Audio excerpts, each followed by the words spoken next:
Hey, everybody. I wanted to put together a dispatch for the beginning of the week. And I was at the Bonnard exhibition at the Phillips this last week. I flew in on a red eye Wednesday night and landed early Thursday morning and spent the day at the Phillips and then flew home. So I was immersed in Bonnard world for the day, 7, 8 hours, I guess, drawing a lot. And it was great. It was really great. It was amazing. And I have thoughts that I need to actually find some time to put down, and I'll try to do that this week. Maybe next week I'll have a chance to share them, share my drawings of the from the work. I did a bunch of drawings. Um, yeah, just soaking it in, or being just like steeping in all of that color, all that energy, Bernard's life force. That was a lot. It was very rich, very beautiful. Anyway, yeah, the red eye, you draw, you figure, right? Someone says, well, for 200 or 300 bucks, you could do a day workshop with Bernard, right? That seems pretty cheap. On the day with Bernard for a couple $100, 250, whatever, right? Lunch included. Lunch was good. So I did find an essay on Bonnard by John Berger, and I'll pick pieces out to read to share. I'm not going to read the whole thing, and it relates to what I was thinking. It's what I would like to write. It's different. It's related. Okay, so this is from John Berger, The Sense of Sight, great collection of essays. I think it came out in 1985. Bonnard painted landscapes, still lifes, occasional portraits, very occasional mythological pieces, interiors, meals, and nudes. The nudes seem to me to be far and away the best pictures.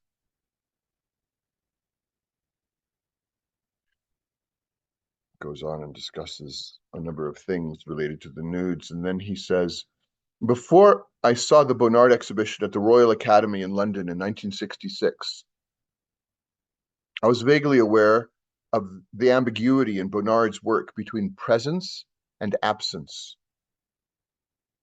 And I explained it to myself in terms of his being a predominantly nostalgic artist, as though the picture was all he could ever save of the subject from the sweep of time passing. Now this seems far too crude an explanation. Continues, I'm skipping. Oh no, I continue. I continue reading. The risk of loss in Bonnard's work does not appear to be a factor of distance. The far away always looks benign. One has only to compare his seascapes with those of Courbet to appreciate the difference.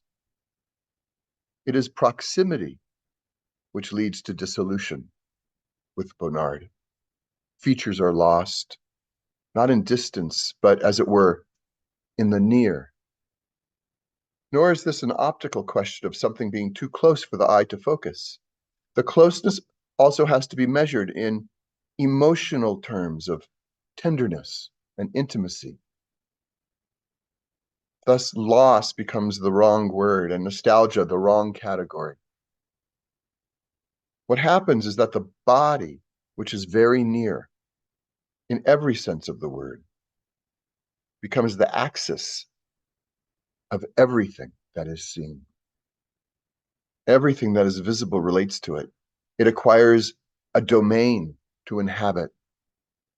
But by the same token, it has to lose the precision of its own fixed position in time and space. The process may sound complex, but in fact, it is related to the common experience of falling in love. Bonnard's important nudes are the visual expressions of something very close to Stendhal's famous definition of the process of crystallization in love. He quotes Stendhal, and I'm going to skip that and jump a little ahead. What makes Bonnard's contribution unique is the way that he shows, in pictorial terms, how the image of the beloved emanates outwards from her with such dominance that finally her actual physical presence becomes curiously incidental and in itself indefinable. Bonnard said something similar himself. By the seduction of the first idea, the painter attains to the universal. It is the seduction which determines the choice of the motif, and which corresponds exactly to the painting.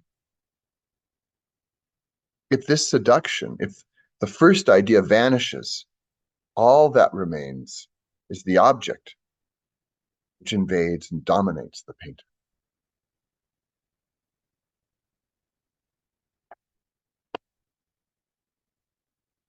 So what is this seduction that Bonnard is referring to? The first idea of the seduction. How does that lead him to painting what he paints, how he paints?